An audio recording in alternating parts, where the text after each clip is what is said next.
Credentist Epistemology, the yin and yang of knowledge. Skepticism. The skeptics were right. Truth is impossible to obtain. But what implications does this have on the concept of knowledge?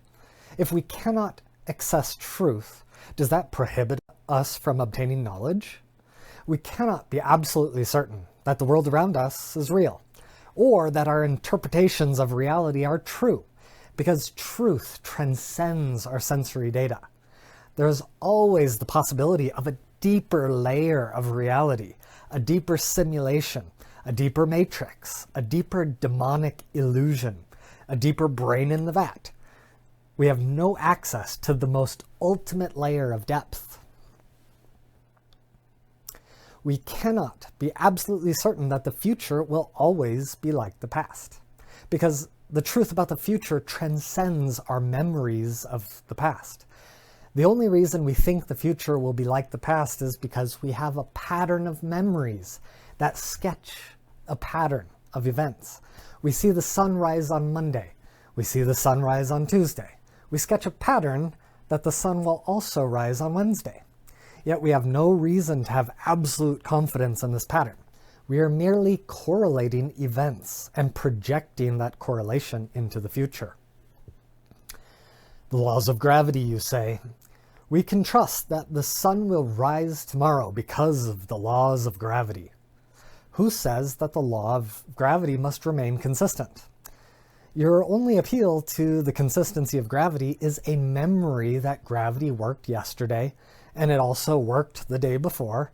You have no certainty that gravity should be a reliable force every single day into the future. You merely project this pattern from your memories. Who's to say that the universe doesn't flip a switch and gravity just randomly turns off? Yet, who is to say that your memories are reliable? You went to sleep last night. You lost your consciousness. And then suddenly this morning you woke up with all of these memories of patterns for how the world is supposed to work. Who is to say that these memories are even real? How do you know that those memories were not implanted into your brain by a mad scientist? Or maybe even a demon? You cannot be 100% certain that your memories are even real. But what about math? If we can't be certain about anything else, at least we can be certain about math, right? But what even is math? Math is also just patterns from our memory. We see two rocks, and we put them into a pile with another two rocks, and suddenly we notice that there are 4 rocks. This act of putting together is what we call addition. For some reason, when we put things together, they accumulate instead of annihilate. When things accumulate, they increase along a pattern of mathematical addition. But what if the laws of physics were different? What if putting things together caused annihilation as opposed to accumulation? What if putting things together just summoned dragons instead? There's many different possibilities for the result of putting things together. And something plus something else equals the result. And so math is just based on our memories of what happens in reality when things come together. And if these memories are not reliable, and then that reality that's based on it isn't reliable either. Okay. But what about Descartes? Descartes' famous line, "I think, therefore I am." Surely at rock bottom, at least we can have complete confidence in the idea that we exist. But is it so obvious that it justifies 100% certainty? Sure, it's a very persuasive argument. Maybe it justifies 99% certainty, 99.9999, but 100? That's a pretty big standard. I think we must ask ourselves, do we really know what we are? Do we really know what it means to think, to feel? Is the concept of I that comprehensible? our brains, so many different functions, isn't the concept of I so complex that it almost evades definition? What does it even mean to exist? If we can't have complete confidence in our understanding of the individual words in the statement, I think, therefore I am, how can we have complete confidence when all of those words are combined together in a sentence? Our lack of certainty on each of those words should aggregate into a lack of certainty on the sentence as a whole, reducing us somewhere below 100%. P1 holds. Why does P1 hold? By P2. Why does P2 hold? By P3. Why does P3 hold? By P4. Why does P4 hold? By P5. Why does P5 hold?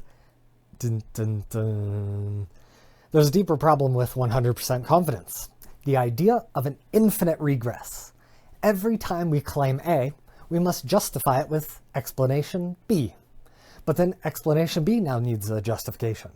We must justify B with explanation C. And then C explained by D, and D explained by E, and E explained by F, etc., etc. You see, the problem is there's no end to this pattern. We can never get to the end, as every new letter requires an additional letter. Every new explanation requires a further explanation. If we stop somewhere in the chain, we are lacking an explanation for one of the letters. Hence, lacking 100% certainty. In the pursuit of understanding the world around us, the elusive nature of knowledge becomes apparent. Certainty, like a distant mirage, remains unattainable. The application of the correspondence theory of truth, when applied to knowledge, is officially a dead end. We cannot prove any correspondence between our knowledge and reality. Knowledge, by its very essence, is fraught with uncertainty. The acknowledgement that absolute certainty is unattainable forms the foundation of my epistemological framework, which I call credentism, which is a framework based on credence. Every expression of knowledge is a truth claim, which at its core is a manifestation of high confidence, but never an assertion of infallibility. Epistemology, definitions of knowledge.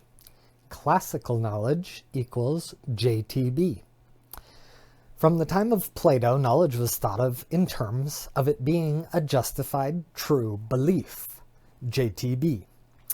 Justification might mean you have some logical or empirical reasons to believe something. But you could believe the wrong thing despite thinking that you had good reasons to believe it. Hence, this definition of knowledge includes truth. If you justifiably believe a false thing, you might have thought you had knowledge, but you didn't really have knowledge. Gettier knowledge equals JTB minus luck.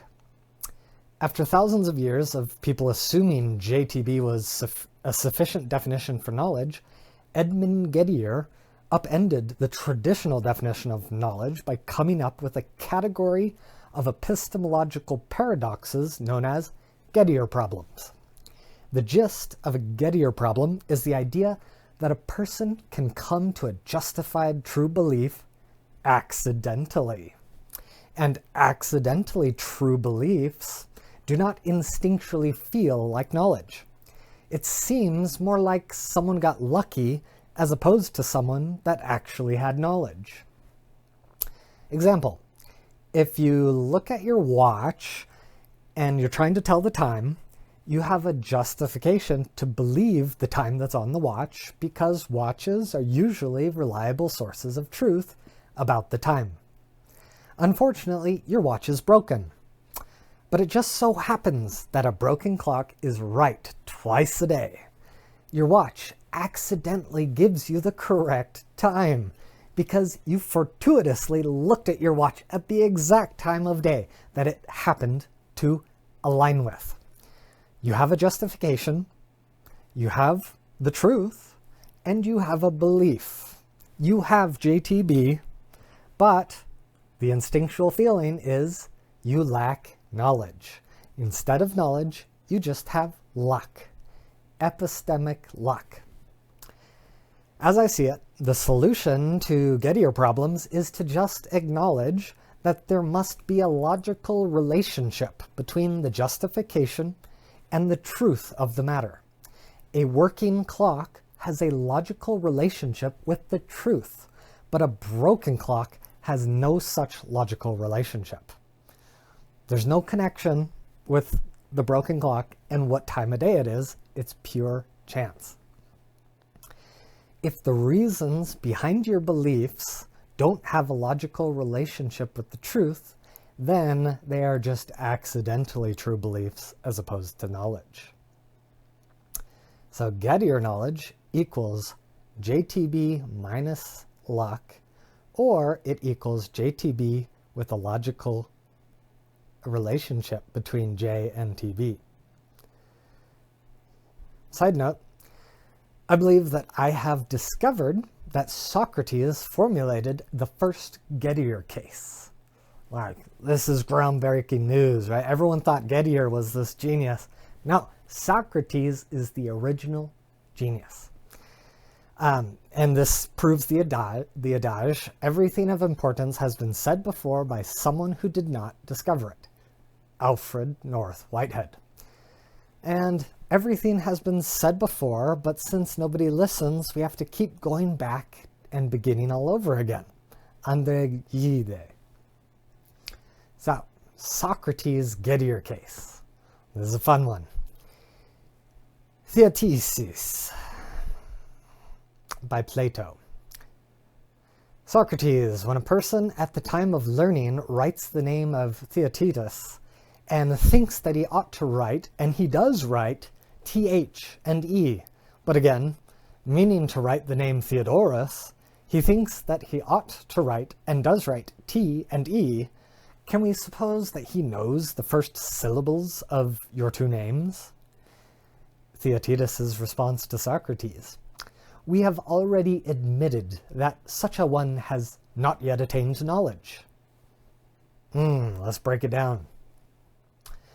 Due to the similar sounds of TH and T in Greek, it's quite possible that when someone is learning someone's name, you're listening to them, you're saying, what's your name? They articulate it. You're listening to them articulate their name, but you might hear their name incorrectly. They might pronounce their name, and you think you hear a TH in their name instead of a T, and vice versa. So when later you attempt to spell their name, the person spelling out the name would have to assume the reliability of their ears when determining if they should write a TH or a T. But it is likely that their justified confidence in the spelling is more like a guess. In the case where they guess correctly, they accidentally get it right without really knowing, causing a justified true belief based on luck, as opposed to a logical connection between the person's justification and the correctness of their spelling.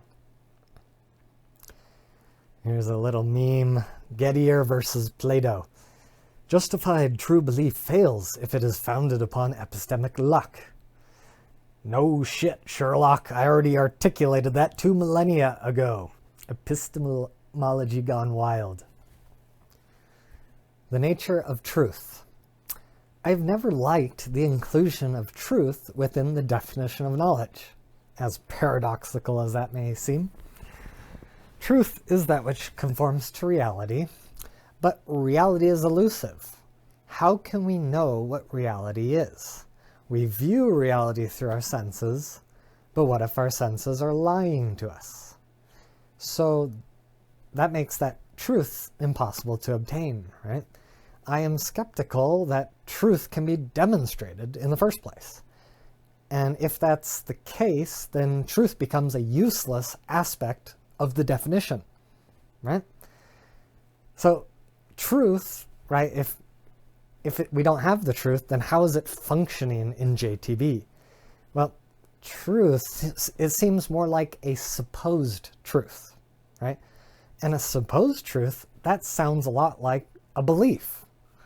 So JTB seems more analogous to JBB, right? Justified belief. But what is the relationship between the belief and the supposed truth belief, right? Why do we have two beliefs? What's that connection, right? So it seems like, the idea of JTB, that T, right? It's asking for belief to conform with something outside of belief, right? There's your belief and this other belief that has to connect somehow. And so if a belief can't properly conform to reality because reality can't be verified, perhaps a belief can conform to an external understanding of reality. Maybe it conforms to an episteme. So this kind of means that other people have to agree, right? So the episteme, all of these people are agreeing what truth is, right? They're agreeing what the external understanding of reality is. And so if your belief conforms to the all these other people's opinions, right, then your belief is justified. So that kind of means that a desire for truth means a desire for external confirmation, which means a desire for alignment with the episteme, which kind of just means socially justified, right? So it's like, I have a belief, and then I have to have my logical justification, but then I also have to have like this social justification, where it's like all these other people agree that that's true. But this means that justification takes on an internal component and an external component. The belief must be internally justified and externally justified. But often this external justification never comes until later, right? Social approval is useless if the episteme is wrong. For example, the Copernican revolution, right? Everyone thought that the Earth is the center of the universe and that the sun revolves around the Earth, that the sun is subordinate to the Earth. And that's kind of a logical conclusion if you're a primitive man looking at the sun going through the sky. But so the social opinion of truth was that the Earth is the center. The Copernicus uses the telescope, figures out that we got it backwards. The sun is the center. The Earth is revolving around the sun. So he didn't have, Copernicus's justified belief, right? He's got the telescope that's giving him a logical belief that the sun is the center, but the social episteme, they had the opposite conclusion. So he had the truth, but it wasn't confirmed until much later. There was some lag. It took time for society to come around and accept that he was right, and now the social episteme accepts the sun is the center. Right? So if you're going to ask, Copernicus, like, do you have a justified true belief? Well, where's the truth? We don't have access to the truth. We have a social convention, and the social convention says I'm wrong. So according to like that just JTB, Copernicus doesn't have knowledge that the sun is the center. So social approval is useless if the episteme is wrong. So here's the question. Why should we even include this conception of truth in the definition of knowledge, right?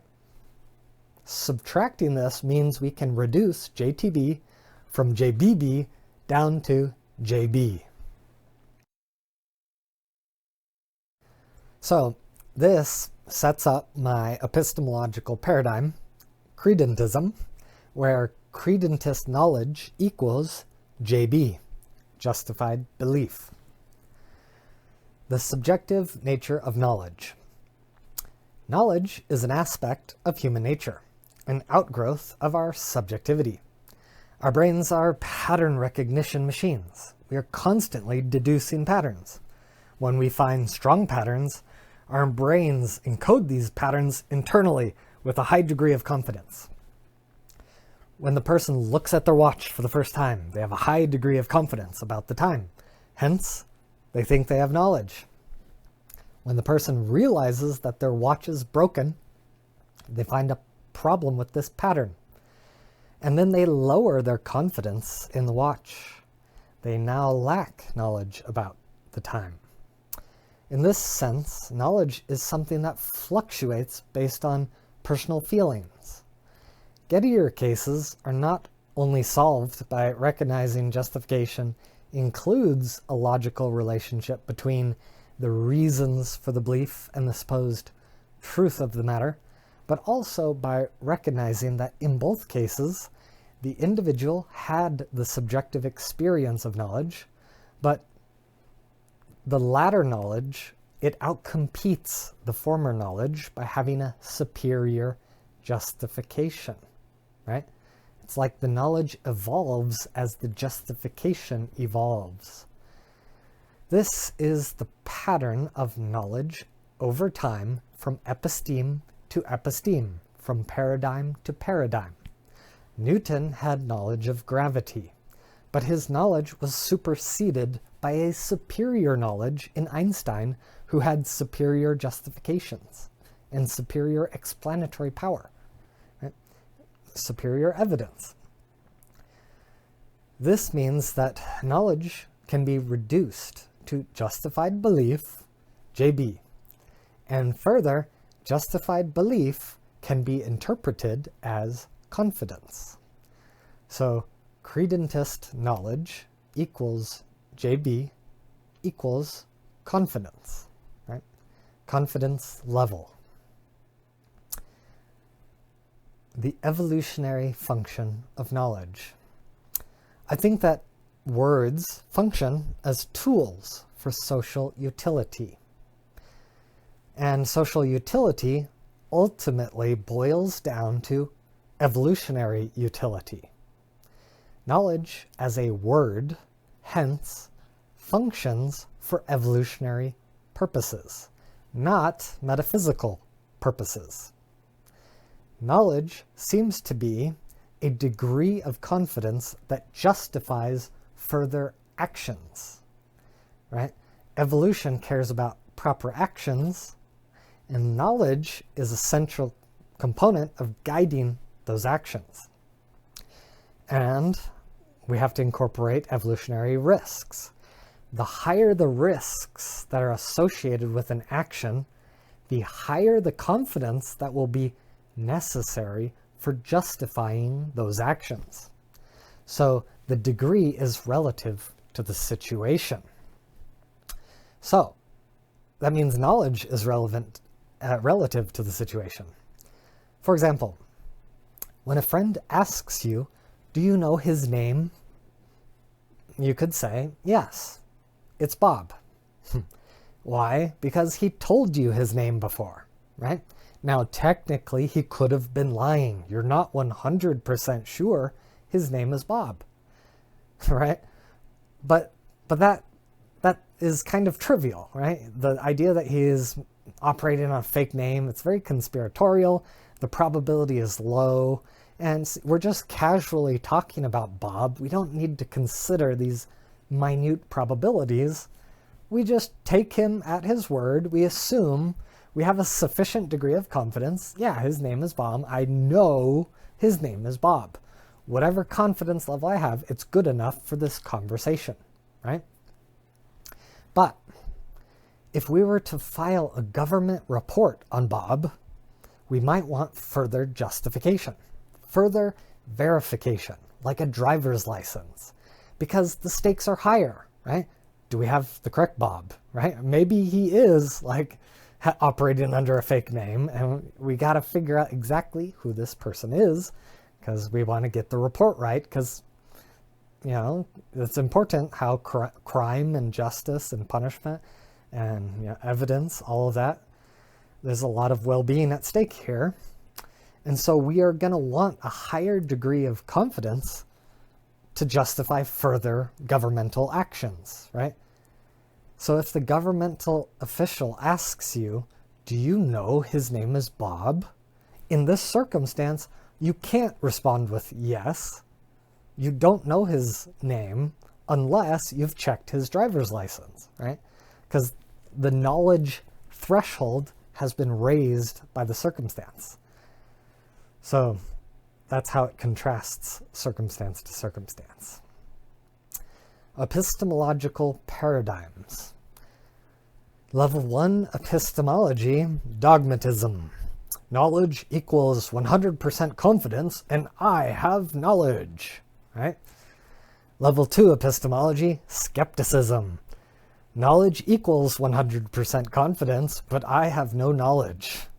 Socrates, I know that I know nothing. Okay, but we got to transcend that because it's not useful to know nothing, right? From an evolutionary standpoint, you know nothing, you can't make any actions. You need sufficient knowledge to do some action. Okay, so level 3 epistemology, credentism, relying on credence. It's not useful to define knowledge in such a way that knowledge ceases to exist by having too high a threshold, too high of standards, right? So we need to change the definition, lower the thresholds for knowledge. And so now the new definition of knowledge is a sufficiently high degree of confidence, right? Sufficiently high credence. And so under this new definition, we can say, I have knowledge. Credentism. When we begin to focus on degrees of credence, we have embraced credentism. Now we are looking at all the patterns and aggregating these patterns into probabilistic degrees of confidence. The more data, the better. With credentism, we begin applying a coherentist paradigm of truth and apply that to knowledge, such that that which coheres provides greater confidence. Imagine that there is a 99% probability that you exist, right? We don't 100% know, but we kind of know. And then additionally, there's a 99% probability that your senses are trustworthy and a 99% probability that your memories are trustworthy. And so in order for all of reality to be a lie, each one of these data points must simultaneously be false. In order for 3 probabilities to all simultaneously occur, those probabilities must be multiplied, right? So the false probability is 1%, another false probability is 1%, another false probability 1%. 1% times 1% times 1% equals 0.0001%. What this means is that the reason for doubt gets exponentially smaller with each factor that must simultaneously be false, right? And that's just 3 factors. We can add more. Scientific evidence, right? Logical evidence, all patterns that we observe, right? So each data point that we add is aggregating coherent data points. All of those data points got to be false, and it keeps reducing the probability. And so the inverse of all of this means that we aggregate facts about the world, and as we aggregate these facts, we are building this probabilistic landscape that functions as a foundation for knowledge. In order for some science to be wrong, our understanding of many other things must be wrong as well, right? The probability that all of our underlying assumptions are wrong is exponentially low the more that those data points are aggregated, right? Because each new piece of knowledge is adding on top of a foundation of knowledge, right? We've got all of this data about gravity and all of these Newtonian predictions on top, right? Those predictions are verifiable as things move around the heavens. And then we've got Einsteinian predictions on top of that. So each layer has to be simultaneously debunked in order to falsify the entire paradigm. And that becomes exponentially difficult to do, exponentially unlikely. This is a Bayesian landscape. Prior beliefs, evidence that tests against the prior beliefs. So you believe that reality is over here on the left. You do some testing, you see some stuff over on the right. Then you're like, maybe not everything is on the left. Maybe more things are on the right. And so you kind of, your new world of view is an average between your prior bias and your observation. And so now you think maybe the world, everything is over in this territory. Right? And you can iterate through this Bayesian algorithm. The more evidence you collect, you keep pushing your worldview in the direction of the evidence. So you test, find an observation, move your biases in that direction, but not all the way. Then you find some new evidence over this way, and then you shift your worldview back towards the new observation. And the more observations you get, you slowly shift in the direction of reality with less and less errors, hopefully. So, simply put, we can aggregate our epistemological data like a Bayesian. We initially don't know that the sun will rise tomorrow, but then we observe it and we collect probability data. Then we observe it rise again the next day, more probability data. We keep Bayesian looping through these probabilities, updating our probability data, and we start to gain an exponentially strong confidence that the sun will also rise again tomorrow. And then we build the theory of gravity on top of this observational foundation. Gravity makes further predictions that support our Bayesian analysis of the sun. And if our gravitational predictions are validated, then we have stronger confidence that the sun will rise again tomorrow. So now, if you're trying to apply skepticism, you have to debunk gravity before you can debunk the rising of the sun, adding a new layer of, strengthening probabilities to the landscape. Credentism as epistemic synthesis. If knowledge is based on confidence, then the question is, where does confidence arise? Under coherentism, the more data we aggregate in a harmonious fashion, the more confidence. Methodologically, we can think about confidence as the sum of all the justifications. Philosophically, we might want to think about what types of justifications are available and then try to leverage them together synergistically.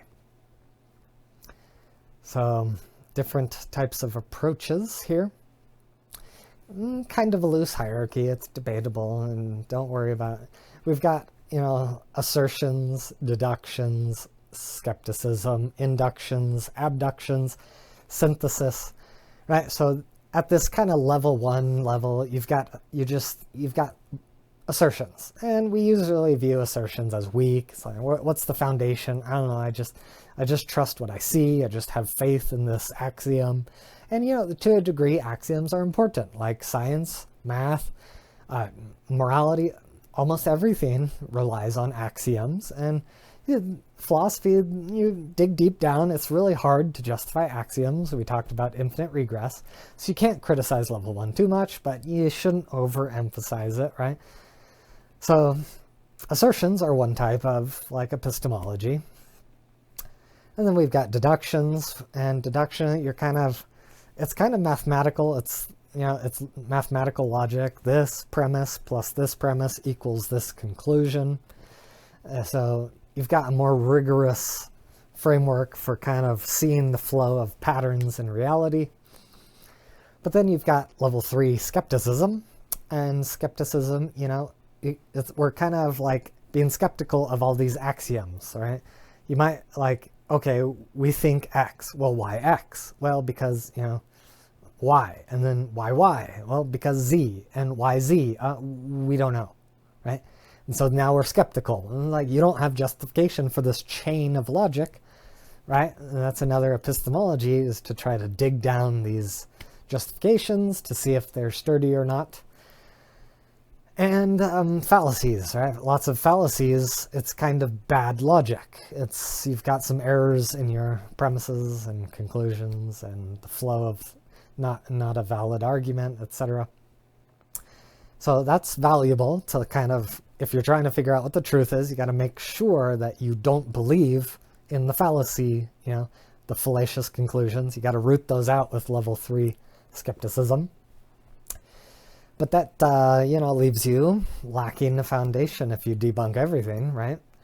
Level 4 is kind of induction, right? Induction gets us to patterns. We get empiricism, trusting sensory data, and more robust, scientific, testing things, building a foundation of empirical data that has predictions. I guess that feeds into level 5. You could kind of argue that science is more of an abductive process than inductive, right? Okay, let me make sure I'm being clear here. Induction is like this idea of finding patterns. So the problem is, like, there's these skeptical, there's weaknesses in induction. Hume he poked a bunch of holes. I kind of mentioned a lot of the problems with induction at the beginning of this video. Like if you observe I forget the exact, is it the black goose paradox, I believe, or something like that, where there's maybe you observe white geese and you say, well, all geese are white and there are no black geese, and just this is based on patterns, right? You go into the world, you see a white goose, and and then you see another white goose, and then you see another white goose, and you're seeing a pattern of, it's like the sun rising, and so you project that pattern. You say, well, every time I observe a goose, it's going to be white because that's what I've observed so far. But that's kind of fallacious, because the fact that you haven't observed the black goose doesn't mean it doesn't exist, right? It's kind of a weakness of induction. Abduction, it's kind of like appealing to the best explanation as opposed to just doing pattern recognition. So it's a little bit more robust. You can kind of argue that abduction is a synthesis between deduction and induction, mixing the power of deduction with the power of patterns. And you could say science is a more rigorous type of pattern recognition, and maybe it falls under this abduction category. You might include some measurements, right? Predictions, falsification, stuff like that. Abduction is about basing truth it's on the best explanation, right? So that includes epistemic virtues like parsimony, which is Occam's razor, which is you want to do not multiply entities beyond that which is necessary, which basically translates to don't overcomplicate things, keep things simple. So, right, you want your explanation for reality should be biased in favor of a simple explanation. But there's a key word in Occam's razor, which is beyond what's necessary, right? So that there's a lot of there's a lot hanging on that word, right? So it's bad to just have simple theories because reality is complex, gravity is not simple, right? So Occam's razor should not be interpreted as just have this most simple theory possible. No. What we need is to prioritize explanatory power. Explanatory power means your simple explanation has enough complexity to it to predict and explain all of the observations. So if you have 100 weird gravitational observations, you need a theory that can adjust and produce 100 weird gravitational observations, right? So the complexity of this theory, at a minimum, needs to match the complexity of the observations, right? That gives it the explanatory power. That gives it functions as a good or a sufficient explanation, right? And abduction, we're trying to get the best explanation. And so maybe you have two theories, and maybe both theories are able to accurately predict all 100 weird observations, right? And these two theories, they have different mathematical properties, but all, like these two mathematical models, they both predict all of the observations correctly, right? So we've got two sufficiently good theories. Abduction, this epistemological method, it's asking us for the best one. And that's when we need parsimony, right? That's when we need Occam's razor. We say, well, these two theories, which is simpler, which has less factors, okay? So we bias in favor of simplicity. So this theory, it has an extra factor. Apparently that extra factor is not necessary. And so we get rid of it and we have this more simple theory, okay? So we're getting, as we go through these levels, we're getting more and more complex in our epistemology, more and more accurate in our understanding of, reality. And then finally, we have level 6, which is synthesis. And for synthesis, we're trying to combine different approaches, right? So we want to appreciate all of these different levels and apply them as needed in a more integrated paradigm. We need axioms, we need deduction, we need skepticism, induction, abduction. Let's package all this together into a best paradigm, a best epistemology, and we're getting the most justifications. Under credentism, we want to aggregate as many justifications as possible. Wherever we can find them, bring them in. And so synthesis is bringing in all of these justifications. And we're also being careful to, you have to weight the different justifications. Well, this justification, we're bringing it in, but it has a 15% potential for error. So we have bias mitigation. We subtract our certainty in this piece of evidence. And then we have more confidence in this piece of evidence. We give it a higher weight. And we're aggregating it and weighting it and subtracting, this research facility, maybe they have, maybe they have financial incentives to skew the data, to p-hack. So maybe you put your confidence a little bit lower in this study over here.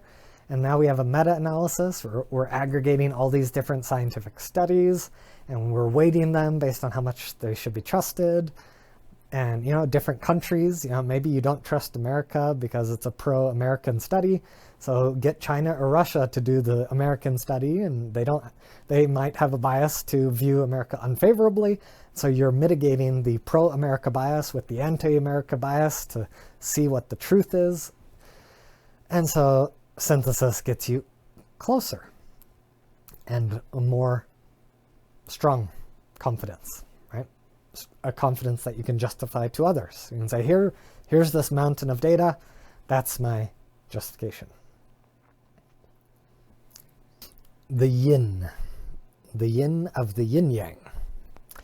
The yin, which is knowledge, as sufficiently high probability. So, within my credentist paradigm, knowledge is emerging as this affirmative force, a sufficiently high degree of confidence that confirms something. And we're viewing this confidence as the yin of the yin-yang, right? There's this dualism here. Knowledge is part of a duality. And so this knowledge, it can manifest as the aggregation of a sufficiently large amount of data to justify the probability of something, or as a web of cohering logical claims, a web of data, a web of justifications that exponentially support each other probabilistically. Evolution has designed us with brains that are natural probability calculators, and that allows us to instinctively build degrees of confidence based on these subconscious calculations. And this feeling of confidence we can call knowledge. And it is the probability, right? This knowledge is a probability that exponentially approaches 100%. Now we're going to talk about the yang, the other half of the duality. I am positing that absurdity has a relationship with knowledge, right? If knowledge is the yin, absurdity is the yang, right? So the yang functions as absurdity, which functions as sufficiently low probability, right? Absurdity takes center stage as the disconfirming counterpart to knowledge. Evolution has given us an instinct for feeling the emotion of absurdity. This is a signal, right? It's a signal that our subconscious probability calculators have determined that something is so unlikely that it would be laughable to base our decisions upon its possibility, right? This feeling of absurdity is the inverse of the feeling of knowledge. It's the instinctual, it's like a negative knowledge. It's an instinctual knowledge that something cannot be the case. It's a disconfirmation. So absurdity is having a sufficiently high degree of confidence that something is not true, as opposed to true. It's the probability that exponentially approaches zero, right? So the yin and yang, the probability that goes to 100 and the probability that goes to 0. That's the duality here between knowledge and absurdity. And this is pretty useful for dealing with Pascal's wager. Just a little side note here, maybe I should include this in the blog.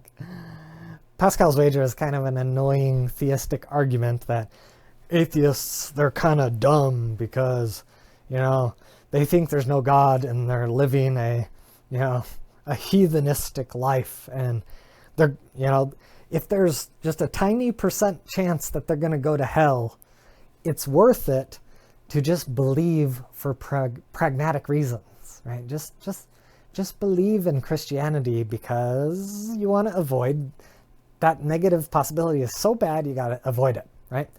Well, absurdity functions as knowledge, right? It functions as knowledge that something is not the case, right? There's a threshold. So it's back to the evolutionary paradigm of knowledge is based on actions. Negative knowledge is based on actions as well. So the question is the probability of hell high enough to justify acting based on that probability, right? And so if the probability of hell is 0.0001, that's absurd, right? It would be absurd for me to act as if that was true because the probability is just too low. It goes beyond the threshold at that negative level, right? The yin and yang relationship. The beauty in this duality, it lies in the interconnected dance of knowledge and absurdity, a yin and yang relationship that enriches our understanding of truth. They are not disparate entities, but two sides of the same coin, each influencing and shaping each other.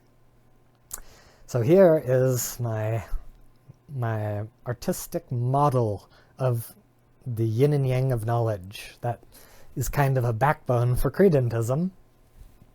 You can see knowledge is in this yin stance. It functions as the black side of the yin and yang. There's not a ton of reasons for the color scheme. It just looks good this way, so don't worry too much about that.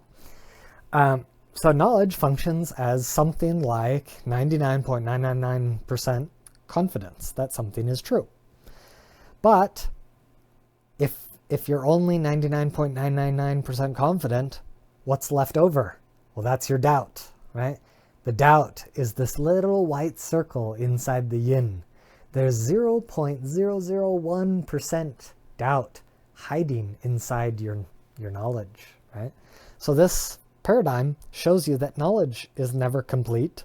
It's never 100%, but that doesn't matter. That's the beauty. All that matters is that the percent is high enough for the context. Over here in the yang section, this white section, we've got absurdity. And absurdity is something like 99.999% confidence false, right?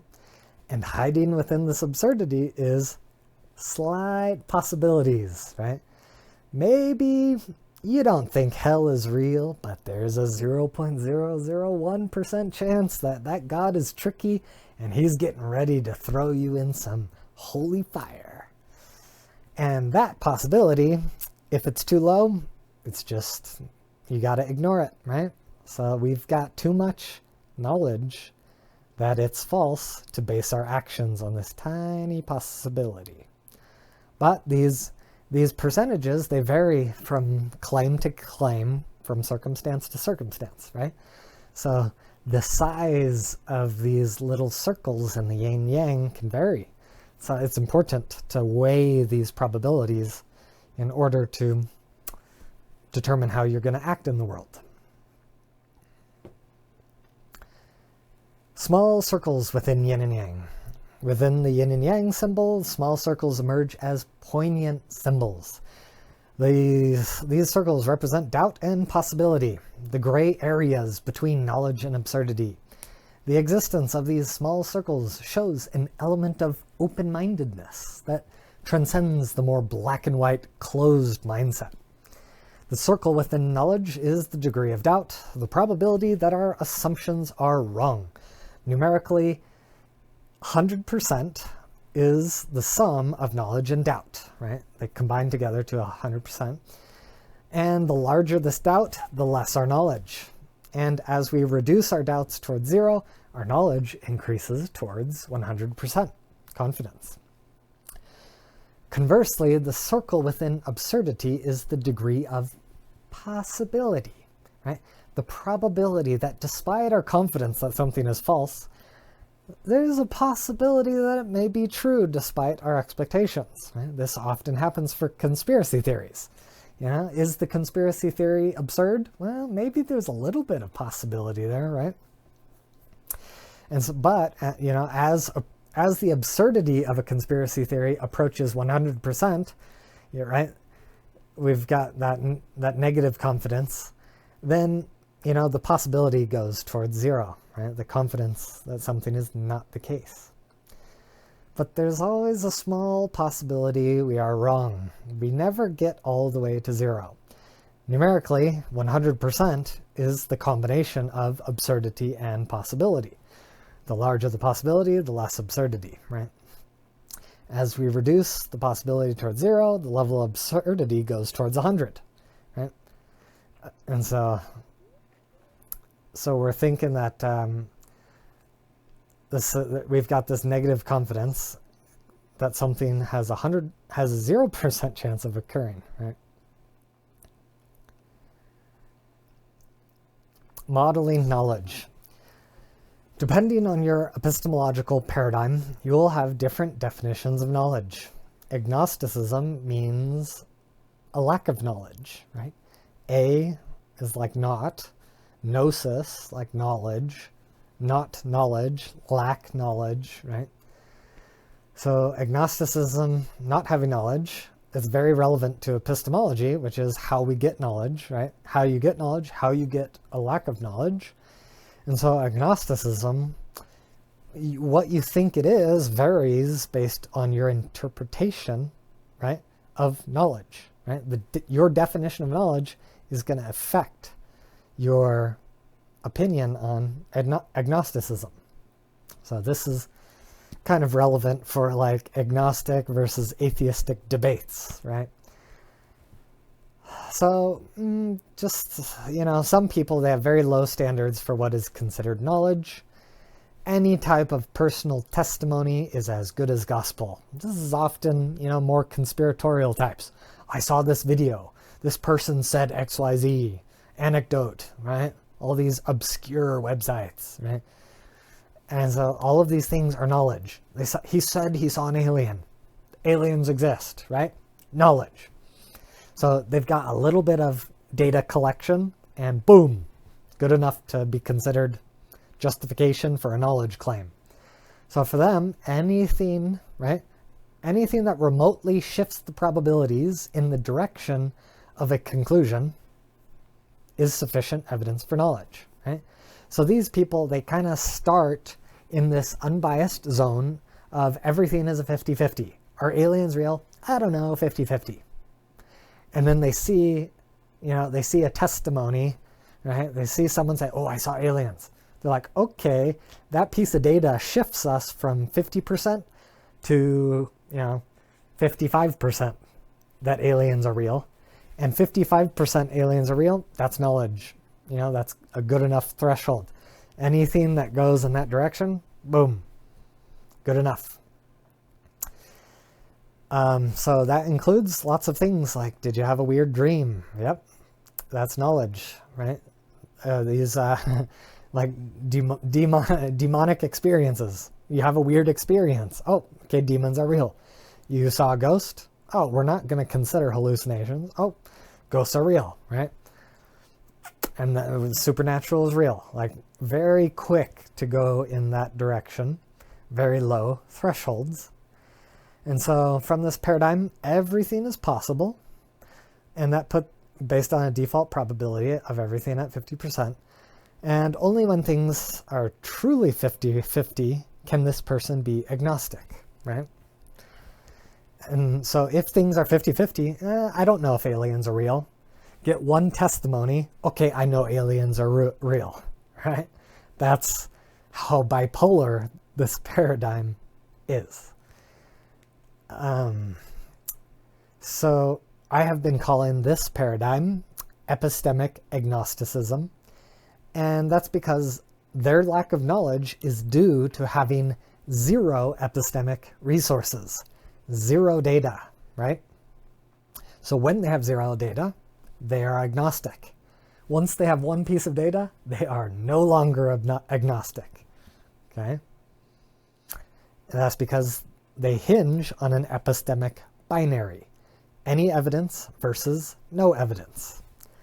Their knowledge strictly follows this epistemic binary. This seems to be in line with a type of dogmatic epistemology, which jumps to the conclusion that they have knowledge in an unwarranted way, right? So here's a model for how epistemic agnosticism works. Okay, so over on the left, we have a 100% confidence. On the right, we have 0% confidence, 0% being the absurd end of the yin-yang, and 100% being the knowledge end of the yin-yang. And knowledge, any evidence that affects probability, right? Agnosticism, inability to know. So if they have no evidence, then they're agnostic. If they have any evidence, then suddenly they are Gnostic, right? Gnostic, suddenly they have knowledge. This Gnostic is pointing to the red zone. So all of this red zone, they have knowledge. So they have, right, across this whole spectrum, they are very quick to jump to knowledge, right? So they only have a tiny sliver of agnosticism. They're very rare that they don't know something, which is this 50-50% paradigm. And an interesting issue with epistemic agnosticism, they can't claim that mythological creatures have a less than 50% likelihood of existing, right? So if you say something absurd like the Russellian teapot, is there a little teapot orbiting, in the asteroid belt between Mars and Jupiter? Well, I don't know. Maybe there is a teapot out there. If your default assumption is that everything is a 50-50, then without any data, you have to say that there's a 50% chance of a Russellian teapot in orbit around the sun, right? And so there's a little bit of weakness to this paradigm, right? After moving past a dogmatic mindset, people often evolve into a skeptical mindset. Skepticism, think about Socrates, etc. If one is wrong to jump quickly to a conclusion, right? then perhaps one should do the opposite and never jump to the conclusion of knowledge, right? That's kind of Socrates, like, I know that I know nothing, right? So he's so afraid of thinking he knows the wrong thing. He's like, okay, fine, I don't know anything. And lots of people, they jump between these binaries, right? If someone says, well, I know that the election was stolen, and then you kind of poke some holes, like, where's the evidence? They're like, well, we can't trust anything, and therefore nobody knows nothing, and therefore I'm skeptical about all knowledge claims. And you can see people just evolving through this process of, I know the truth, nobody knows the truth, right? And so this kind of a paradigm, we're building up to a type of what I call solipsistic agnosticism. This is a type of agnosticism that is so rigorous in its standards for knowledge that we begin to lose our grasp on a common sense of knowledge, right? And so a common sense of knowledge is, the opposite of solipsism, right? So solipsism says, well, you could make, basically solipsism says there are no other minds, right? So we know that our mind exists, hypothetically, Descartes, I think, therefore I am. But what about other minds? You can't get inside someone else's mind to verify that they're thinking, right? They could be, a zombie. This could be an illusion. Maybe you are the only real person. So that's the solipsistic problem. We don't have 100% certainty of other minds. The same idea is we don't have 100% certainty that the external reality is real. So this skeptical paradigm, it sets the standard so high that's like, if you don't have 100% certainty, you don't have knowledge, right? You don't have 100% certainty of other minds. You don't know that other minds are real. Same with the external world. And because, technically we can never be 100% confident in these things, skepticism is forcing us to embrace things like solipsism and embrace, external world skepticism. And that's because of this impossible standard of knowledge. By placing the standard so high, we force ourselves to be agnostic about everything, right? Not just other minds, not just the external world. It's forcing us to be agnostic about everything, and hence we're defining knowledge out of existence. Knowledge doesn't exist, right? So this model of solipsistic agnosticism, we lack 100% certainty, right? We lack certainty of the existence of other minds, for example. So we're setting the standard for knowledge at 100% certainty in this paradigm. And so if the standard, this red represents when you know something. So you can only know something if you're at this 100% level, and 0 is the inverse, right? You can know something is not the case with a 0% probability. And because those standards are impossible, everything is in the middle. And this middle is all blue, which is agnosticism. We don't know anything. And so the problem with this paradigm is you can't claim knowledge that other minds exist. You can't claim knowledge that the world is real. And this is philosophically problematic because, knowledge is based on action. And if you don't know anything, you can't act. And some of the most important knowledge is about the well-being of other conscious creatures.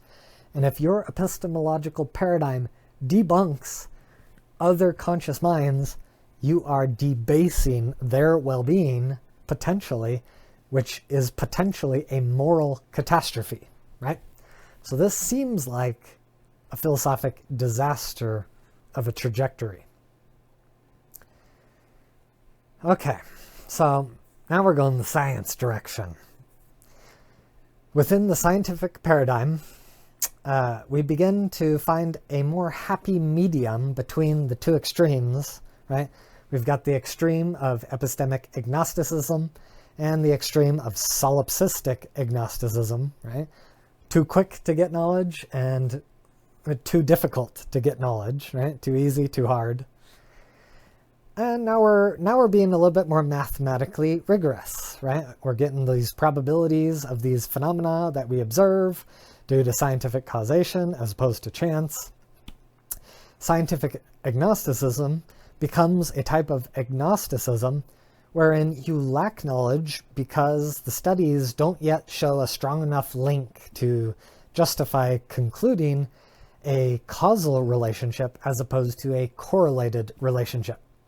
The more studies you do, the more you can raise your confidence until it lands in a place comfortable enough to call knowledge, right?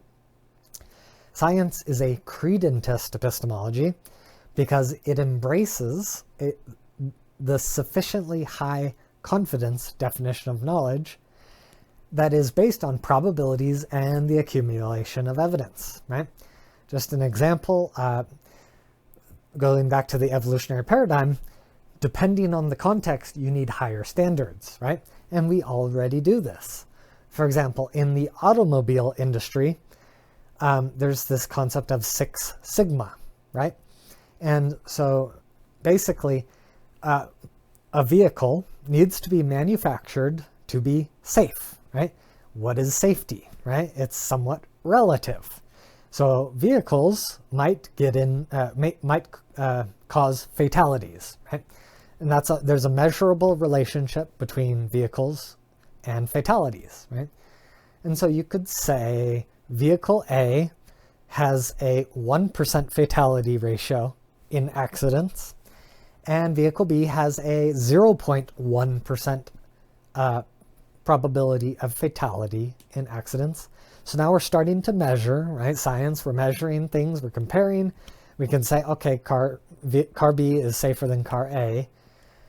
Now we have to, like the safety, the automobile, the government agency that, verifies vehicle safety standards, they can, arbitrarily, they can set what standard we feel comfortable with. So this goes back to our evolutionary situation, right? We're trying to take actions based on knowledge, and we're trying, evolution is about survival, thriving, and we're balancing, economic gains of vehicles with death, which is problematic. So we need to find the correct balance between fatalities and, economic factors. So the government is trying to say, what is the right standard of safety that maximizes our eudaimonia, which maximizes flourishing, maximizes collective meta well-being. So they say, the government basically says something like, in order for a vehicle to be considered passing the threshold, right? The government creates a threshold. They say the vehicle has to cause fatalities that are less than 0.000001. And then once you get to the appropriate number of, 1 out of a million, 1 out of 10 million, right? Once it gets low enough, then the government says, okay, your vehicle is sufficiently safe. And so that is how this scientific confidence fits into collective thresholds and actions and balancing well-being. So you can see in this model of scientific agnosticism, empiricism is knowledge via probability analysis. That's probably not, I should put science here. Empiricism is knowledge through the senses, and science evolves out of knowledge through the senses. Not the best phrasing there. Oops. But yeah, we're this scientific paradigm, we're dealing with probabilities, confidence, etc. You see that I've kind of mapped a bunch of colors here. I don't know. It's basically to say there's a gradient to the confidence, and it's basically saying that we can kind of choose which confidence we want, right? That goes back to the automobile example. We choose what confidence level we're looking for, and then we test for that confidence level, right? And so based on what the standard, if your standard is just, 99% is good enough, then you can say you have knowledge at 99%. But if you need more confidence, then you can say you have knowledge at this percent. Or if you have a higher standard, then knowledge is kind of evolving and flexible in this paradigm. And what is knowledge? It's based on a high degree of certainty. So each of these paradigms has a different definition of knowledge, right? This is too high of a standard, right? Back to the solipsistic knowledge, they set the standard of knowledge too high. Now we're lowering it to a high degree of certainty and perhaps a sufficiently high degree of certainty, as we alluded to. And now we are able to claim knowledge of some phenomena, and we can claim that we lack knowledge of other phenomena. So now knowledge is a useful concept. Hooray. Okay, science is a very rigorous epistemic paradigm, and it's not appropriate for all types of knowledge, right? You know your friend's birthday. Maybe you know your friend's birthday. Let's say that you know your friend's birthday, okay? Did you need to do a scientific study to verify that they were born in January, right? No. It's back to the Bob example. Did you verify? Did you check his driver's license? No, you just trust, right? So the stakes are low enough, right? And the probability of trustworthiness is high enough, right? And it allows us to justify knowledge without scientific experimentation or, verifying a driver's license. We don't need all the rigor for more ordinary types of knowledge. Yes, you may be wrong, right? Maybe their birthday isn't what you thought it was. It's possible that they were adopted and they lied about their birthday because the true birthday is unknown. But you still have a justified belief, right? You've got what they told you. They told you their birthday, and so you have knowledge of their birthday for all practical purposes, right? Knowledge is functioning based on action. For simple interactions with your friend, that's good enough for action. Yes, so for credentism, that's enough. Now we're entering the philosophic agnosticism paradigm. Philosophic agnosticism is when you lack a justified belief, right? If you lack a justified belief, you lack knowledge. This is when you understand your beliefs are not warranted. Maybe you were aware that your friend isn't trustworthy, right? Maybe you are aware that there are profit incentives to warp the truth about their birthday, trying to get some presents, right? Maybe you are aware that there is illicit activity that needs to be covered up, right? So these factors make beliefs unjustified, which forces the agnostic conclusion. Well, I don't know his birthday because mitigating factors. Philosophic agnosticism is also based on a credentist epistemology, right? Science is credentist and philosophic agnosticism is credentist. But this philosophic approach, it's more flexible because it can be used informally. You don't need studies, you don't need documents, right? Without all these rigorous mathematical calculations, you can kind of go off of some of your feelings a little bit. So, philosophic agnosticism, the definition of knowledge is justified, well, I put justified true belief here. I should probably change that to justified belief, right? And so now we can see we have a justification here, and the justification is the dividing line between lack of knowledge in blue and knowledge in red. And depending on the circumstance, our thresholds can vary and our justifications can vary. And so we have a flexible model for where the knowledge is and where it is not. And if we land in the blue, We are philosophically agnostic. And under this paradigm, one is only agnostic about those beliefs that are unjustified. In each of these paradigms of knowledge, we can infer the abstracted nature of the yin and yang of knowledge and absurdity within its probabilistic structure, right? The yin and yang, knowledge, absurdity. The Gnostic piece is the red and orange portions that represent knowledge and also absurdity, right? So absurdity is a type of knowledge, and there's the there's the red knowledge and the red absurdity knowledge. And then there's the yellow, green, and blue portions, mostly blue. The blue in the middle is divided between the doubt and possibility, right? It's the gray area, right? And so based on how you calculate out your model, the shape of your yin and yang can fluctuate, right? And in conclusion, the yin and yang relationship between knowledge and absurdity invites us to navigate the intricate tapestry of human understanding with humility, epistemic humility. As we embrace the uncertainties that are inherent in knowledge, we recognize that our perceptions of truth are shaped by the delicate balance, right, between affirmation and disconfirmation, the balance between high probabilities and low probabilities, the balance between the doubt and the possibility.